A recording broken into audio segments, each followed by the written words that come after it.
Good morning, everybody. Welcome to our coffee run. It is episode 546. My God, we are screaming through the episodes. I thought today that, I just got off a training actually. I just got off the training for and Genius, and oh man, so much fun. It's like one of the things that we've been working on today has been what makes people different. And I mean, quite obviously the thing that makes you different is the fact that you're you, right? That makes you different. But so many people, and I know because I talk to people every single day, most people are like, oh yeah, but I don't think that's enough. And the thing that we've got to remember is that, actually, that is enough. It is enough for you to be you, but quite often our lack of confidence can get in the way and stuff like that. I remember coming out of corporate that I was like, oh my God, like I didn't even know why someone would choose to work with me. This is a legitimate thing. I was like, why would anyone choose to work with me? I've only been in this business for like T-minus 3 seconds. Why would someone choose me over someone else? And one of the, the point, like back in 2010, was that there were, sorry about that. You can ask me anything, but just maybe not about my hair today because I don't know what the hell is going on. But one of the things that I would look at is like the people in the industry had been in the industry in the online world for like 5 years. Some had been in there for a couple of years. And I was just like, man, I don't have a hope of measuring up. I don't have a hope in hell of standing out, compared to these people. Why would anybody choose to work with me? And what I remember starting to use Facebook to generate business. I was putting up posts. I was doing discovery sessions. I was doing all of the things, and things were working, and they were working slowly, but they were working. And I guess one of the things that I spent some time doing that I think would be really helpful is to actually sit back and go, what about all of that experience that I had before stepping into this business? I think a lot of people can, if you can really rely on some of your life experience. You might not have the PhDs or the degrees or the certifications. I mean, if you're, one of the examples I gave today is if you're going to go and do brain surgery, then please go and get an extra degree, go and get an extra qualification. But you don't have to, in this world of information marketing or building something out of the skills you have. We can often forget how cool some of the things that we have are. Now, I'm in a group at the moment, that there's a woman who is building up a course around how to make sourdough at home, right? I'm like, wow, okay, people pay for that. All right, awesome. There was somebody else that was developing a program around dog stuff. There was somebody else who was doing a program around wanting to be help from a physiotherapist perspective to help people do physio at home without teaching them how to be a physiotherapist. So there are so many things that you might think are, everybody knows that, or that's just part of what I do. That if you think about it, there are things that and I think this is the biggest thing that through conversations over the last decade that I've had with people, there is more stuff going on inside your head than you give yourself credit for, right? Now, I know a lot of people, myself included, would like to be generating income, generating sales, generating money, helping people at the same time, right? It's not just about selling something that doesn't work, but actually helping people with a whole myriad of stuff that doesn't require my one-on-one time. There's in the world of selling our knowledge, there are a few different ways that you can do it. We can do it one-on-one where in the sourdough example, I teach you one-on-one in your home or in my home or on Zoom, depending on where we live, where I teach you how to make sourdough, and that's in time intensive because sourdough takes a while. Right? I'm not a sourdough person. I'm just giving this as an example. It was the most obscure thing that I've seen. I was like, oh, cool. This is really interesting. Hi, Paul. How are you? So we could do it one-on-one. Right? That's one way of doing it.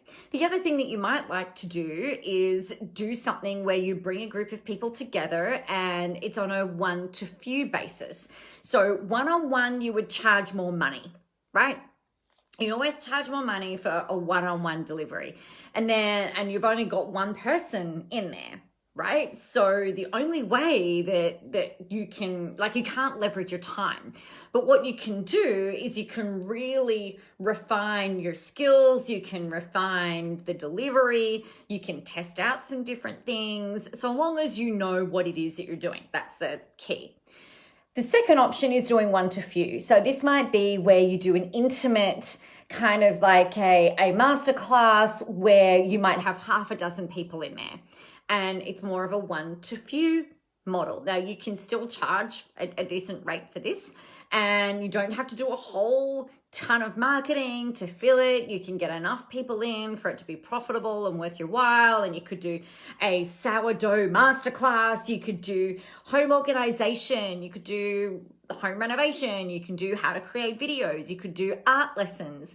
You can do anything that you've got some kind of knowledge and passion around. I could do it around roller skating, for example. I could help teach people on a one-to-few basis how to roller skate, how to do your skates up, how to clean your skates, all of that kind of thing, like a basic skills type program. Do that kind of thing. And then the next part of it is in terms of the third option is going out there on a one-to-many basis. So this is where you might have 20, 30, 40, 50, 200 people in your program, and you help people through that way, which is going to be not one-on-one. It will be quite general. You'll give them some knowledge, you give them some direction, you give them some homework, and then it's off to them to go and do their thing. And I think what's really interesting when we look at, your strengths, your amazingness, the stuff that you feel like you were born for, more often than not, we kind of go, oh, but doesn't everyone have that? Doesn't everybody know how to do this? And the answer is no. You could do candle creating classes. You could do how to do a podcast. You could do how to write a book. You could do a program on anything. You could do a program on makeup. You could do a program on, I don't know, a bazillion different things. What I encourage you to do is to not only limit yourself into the things that you think someone will pay for, right? Because this can be a bit of a barrier. It's like, well, if you know this, we can kind of assume that everybody knows this, but that is actually not the case. Or you might be sitting there going, oh yeah, that'd be really fun to do, but no one's going to pay me to do art lessons online, or no one's going to pay me to learn how to sketch, or nobody's going to learn from me how to do calligraphy, or I'm trying to think of random things that I wouldn't teach or deliver, or how to create your own coffee mugs at home. I don't know. Those things that we take for granted are often the things that land straight in your wheelhouse in terms of your zone of genius. Now, a lot of the time, one of the things that can really can help this along is for you identifying your strengths, right? Now, I know that one of my strengths is that I can talk and deliver exceptional value and deliver action steps and get people motivated and get people inspired and get people moving. And, not everybody can do that, and that's okay. I used to think I was criticized a lot for using all of my words. I was told to stop telling my jokes. That was not a fun day because nobody thought that they were funny was what a manager actually. So this is legitimately what happened, right? I think I'm quite funny, and quite like I'm really good at coming up with quick quips, coming up with funny responses. 99% of the time they're appropriate, sometimes they're not, but most of the time they're appropriate, and I think they're wildly hilarious, and the people in my world think they're wildly hilarious as well because they love me. But this is what happened. Robin, get this. So happy Tuesday afternoon. So what happened, so you guys know, or if you don't know, you'll know now, I worked for one of the major banks in Australia for 12 years, and I started right at the entry level. So I was a teller.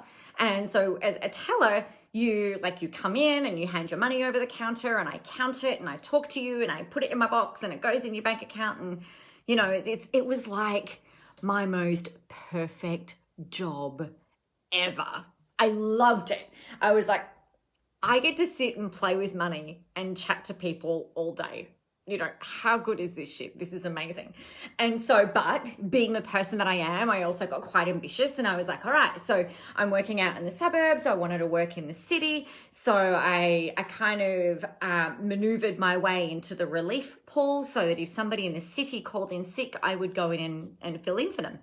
And I remember I got a permanent role in one of the branches in the city, and this is in South Australia, so in Adelaide. And I remember, you know, I was so eager to learn. I was so eager to please. I was so eager to be a part and be busy and be productive. I didn't want to just sit on the counter and, you know, kind of hands like this and you know, waiting for people to come in. I would be actively looking for things to do. But also what that meant is that if other people were not busy, I would chat to them and I'd make jokes and, you know, think I was widely funny. So I had a manager pull me aside, or my manager pulled me aside into an office one day, and she said, Nicola, I need to have a conversation with you. And I'm thinking, fuck, what have I done? You know, it's always that, for me, it's like, Nicola, I need you in my office. Which is probably a thing at school. You know, I had a teacher, Nicola, I need to have a word with you, which is usually related to chatting in class or, you know, passing notes between friends or something. And nothing ever like drastically terrible, but I was like, what the fuck have I done?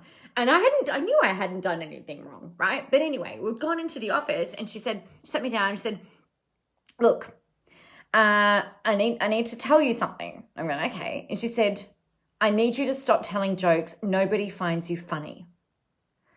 And I've just gone, oh. She goes, I just need you to sit on the counter, take people's money, put it in their account, just do your job. And that's just what I need you to do. So stop telling jokes and just concentrate on the job at hand. And I've gone, fuck. You know, I was 19. I was 19 years old. And it was absolutely devastating for me. But the thing that I know is that, number one, she could have had that conversation in a much nicer, much more resourceful way that didn't completely debilitate me, right? Because that was just really freaking mean, which I probably think actually is maybe her intention. And maybe because I was so eager, maybe that was something that rubbed people up the wrong way or what, I don't know. I think maybe I have a touch of ADD in my personality. I probably do. It's probably not a maybe. But I like to be busy. I don't want to be sitting around. I don't want to feel useless or bored, or, you know, I want to feel like I'm contributing and like I'm doing stuff.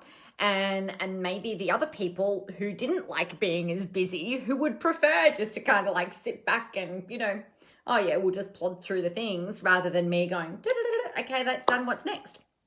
You know, maybe they found it a bit intimidating, maybe, or annoying. I don't know. But anyway, so she commented, it was like, basically, this is the thing, like, no more. And I was really devastated. But the thing that I know now in my old age wisdom, you know, it's like some of those things are actually my natural strengths. It wasn't suited perhaps for that particular and specific environment. With the clients, I was professional, right? It was just behind the counter with the other staff members that this came about. And I think that this is a really interesting point, because the things that you are really excellent at and your strengths may not be a fit for what everybody else's model of the world looks like, or for other, particularly for employers and stuff like that. But when you're coming to look at marketing yourself, when you're looking at putting yourself out there, when you're looking at having to stand out from the crowd and cut through the noise and, be the this is bullshit and this is what you should be doing type person, the leader of the pack, then we've got to draw upon some of those things that are actually your natural strengths. But one of the things that happens is that quite often we will go, oh, but everybody knows that, right? Like I was saying with sourdough, everybody knows how to make sourdough. Everybody knows how to make cauliflower curry soup, which is really vegan cauliflower soup, which is actually really delightful. And, people are out there selling how to do these recipes, right? So it's not necessarily common knowledge. So the thing that I wanted to talk about, and which was the thing that I wanted to share with you is a bit of an activity. Now, this is a challenge I threw out to my people today who are in Unpack Your Genius. And I've asked them, you can see the text in the comment, I've asked them to go and ask their audience, their fans, their followers, their email lists, the people who they are friends with. You can ask this anywhere. You could ask this in a post on Instagram, in Twitter, in LinkedIn, over in Clubhouse. You can jam on it, like wherever it is that you happen to be. Ask people what they think are your strengths. Now, what I found really, really fascinating about this is that when I've gone and put this post out, which I do every few years, sometimes some of the words that people use, you're just like, wow, really? This is really kind of cool. Like I've had patient, nurturing, kind, and they are not the things that I would, the words that I would usually use to describe myself, right? Yeah, right, Paul, go do it. I can't wait to hear what comes up, because often what happens is like we're being ourselves. Like I think my natural strengths are almost boundless and limitless energy. I can talk underwater with a mouthful of marbles. I can create content out of nearly anything. I'm energetic. I'm tiny. Like I'm a tiny 5'2" person, just 5'2", 5'2" person who likes to have fun, who swears and does all the things. Whereas that's not what everybody else sees, right? So it's really interesting to see and hear people reflect back to you what they think your strengths are.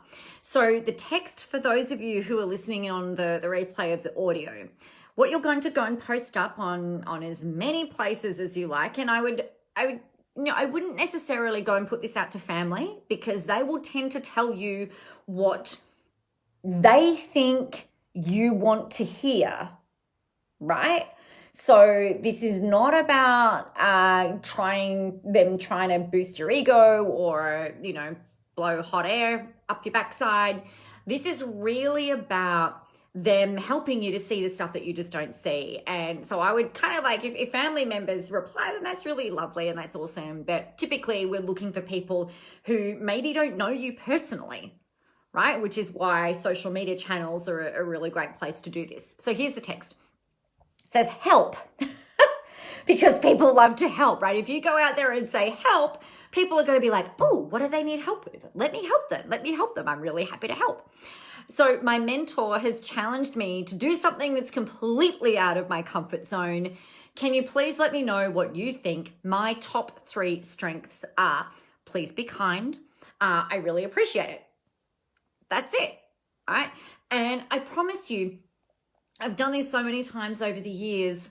I don't think I've ever had anything come back negative ever. I don't think I've ever had anything come back negative, because we frame it and we're telling people what we need, right? So it needs to be kind. Please be gracious. You might say, please, positive things only is another way of being able to frame it. But it's real. I always find this hard, right? Because it's about being really vulnerable, and it's kind of like, well, I don't know what people are going to say. Please be nice, and seeing what comes up. So that way, what this can help you with is growing your confidence, right? And you know that before you start putting yourself out there, before you start marketing yourself, or before you go and do your next launch, or before you go and, take that big next step into a new social media platform, it's really important that you feel like you're confident in who you are, certain in who you are, so that you can step out there and be really super magnetic and, attract the people into your world that you want to attract. But more importantly, it's about you remembering how freaking awesome you are, because you are. So, on that note, that is what I'm going to leave you with today. And I would love to hear what comes up for you. So go and do this experiment. Let me know. Come back and either let me know in the comments of this video, or you can message me or email me. You guys know how to get in touch with me. It's like all of the places, all of the time. Let me know what comes up. And yeah, I can't wait to hear how amazing you feel following all of these responses that you will get. You are very welcome, Paul. You're very welcome, Robin. Thanks for hanging out. And for those of you listening at home, make sure you let me know that you are going to get out there and you're going to do it, okay? That is the challenge for you.